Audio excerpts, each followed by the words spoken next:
Something that should be noted about recording on phones is that the orientation is very important. The videos usually played fine, but when I imported them into the Blender video sequence editor, they would frequently be upside down. The problem of camera orientation was a constant throughout the entire movie, but this chapter was the first one that we recorded, so it was also the only one recorded on a Net 10 track phone. After this short film, I upgraded to the Google Pixel 2, which I used as the main camera for all the other chapters. This shot would become the color reference. I like the strong blues and the orange tones, and most shots look too bright and desaturated by comparison. You should have them turn slightly to the right. Turn slightly to the right? There were 3 of us that day, Francisco, Carter, and myself. We recorded this whole short film in one day. Carter had work that morning, so we needed to get his shots out of the way first. Okay, hang up and then look at the screen. It's good. Carter is just off screen with the sound recorder here. Hello? A Tascam DR05 I found on Facebook Marketplace for $35. Francisco took these pictures while Carter and I figured some things out. That's Carter's bag I'm holding while we shoot, and that's my tripod kit with the camera plugged into a portable charger that I'm holding under the script. And then we come over this way and we see you. Then you scurry over. Hair in the face is good. I hadn't planned on using VFX for any of this, but it was impossible to see any kind of stick figure. I added a digital zoom and rotation to avoid being static and hopefully keep the audience's interest. This isn't a strictly necessary shot, so I hope that the zoom adds some drama and justifies it.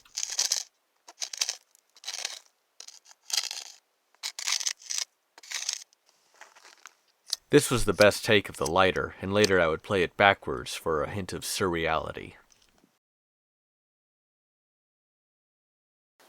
Put your hand down. All the lines were drawn with Blender's grease pencil. Hand up.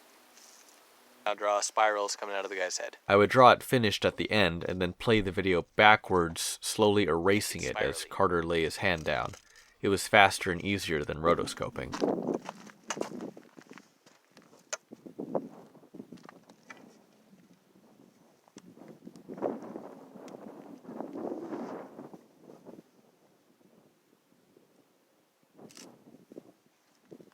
Hey!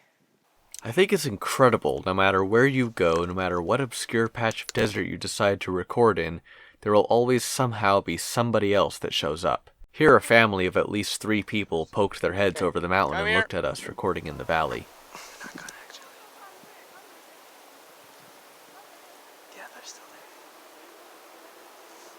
I got this zoom effect by attaching a $15 Walmart zoom lens for smartphones. The phone's video compression makes it look a little blocky, but I like the blur and the anaglyphic effect.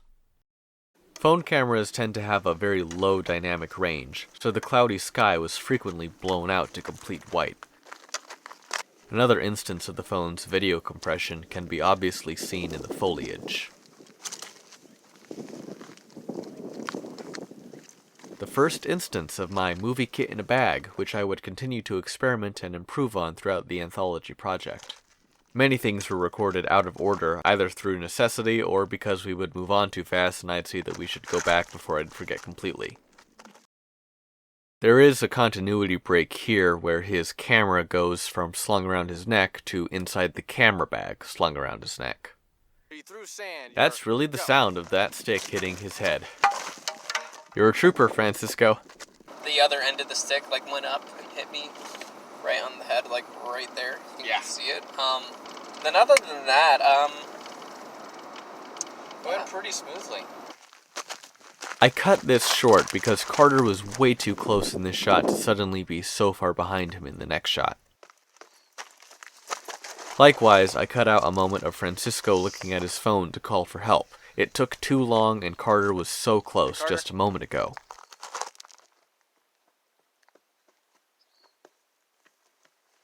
Go. Here I took out some telephone lines. Look. Raw footage of a surreal shot I wanted. I left the telephone wires in these shots because at this point Hunter momentarily has his bearings, so I didn't think we needed to feel so lost and isolated. Carter had the idea to obscure the impact with the bush, citing The Walking Dead. The hardest sky replacement shot, because the phone's video compression made tracking difficult, compounded by Carter walking across the frame, obscuring potentially good markers, and the foliage constantly moving in the breeze, throwing off the motion solver. As well, isolating Carter's back from the blown-out sky, his hair, all the little pieces of plant life. Phones have an annoying habit of adjusting their exposure levels or white balance, so many shots through the movie needed to be manually adjusted frame by frame. Here's an egregious example of the color shift.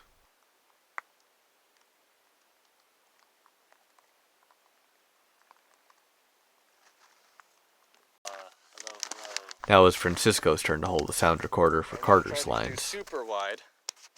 Wait. I wasn't recording. Are you recording now? Well, I just stopped it. Whoops. Alright. Okay. Definitely recording. Yeah. Clap. Somebody. Good.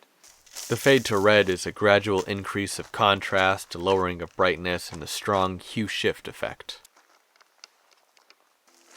The anthill is just a picture, tracked and poorly composited onto the ground in front of the grass. The ants are basically a cartoon cutout animated in Blender.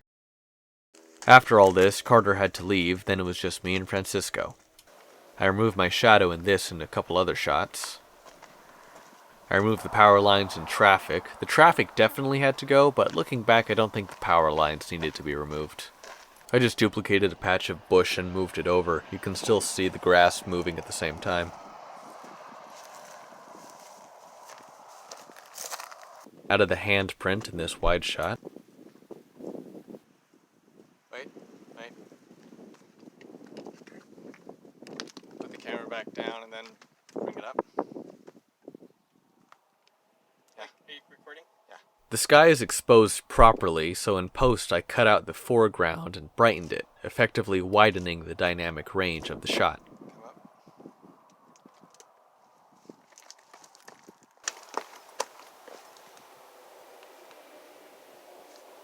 Handprint to mark someone's territory? But who? Hearing it read out loud, I didn't like how the first and last parts of the line sounded, so I just cut them. It was a slightly jarring cut, so I tried to justify it with the weird harmonica sound. To mark someone's territory? I wanted to remove all the traffic behind him, but I couldn't get the camera track to work. I probably could now, but this way it serves as a time capsule of my abilities.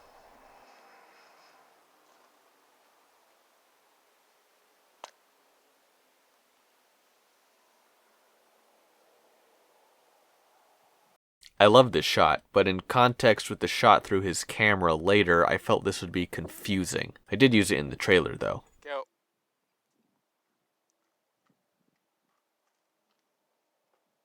Background replacement again.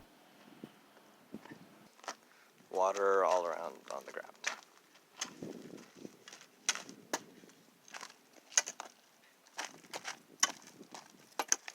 Okay. Another reversed shot like the killing blow.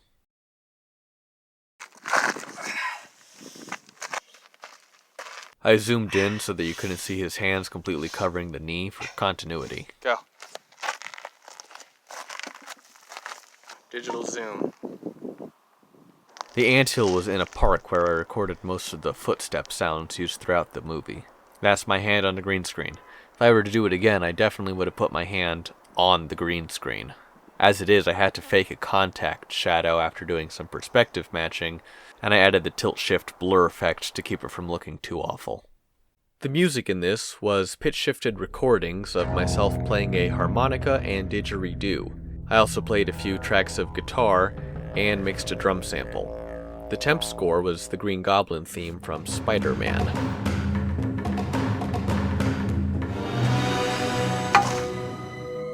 During the fight scene, the music was from a Film Riot royalty-free music pack I bought on Black Friday several years ago. Triune Sound, royalty-free music for filmmakers. This was the first thing we filmed for the movie, and I had a lot of fun with it. Thanks for watching.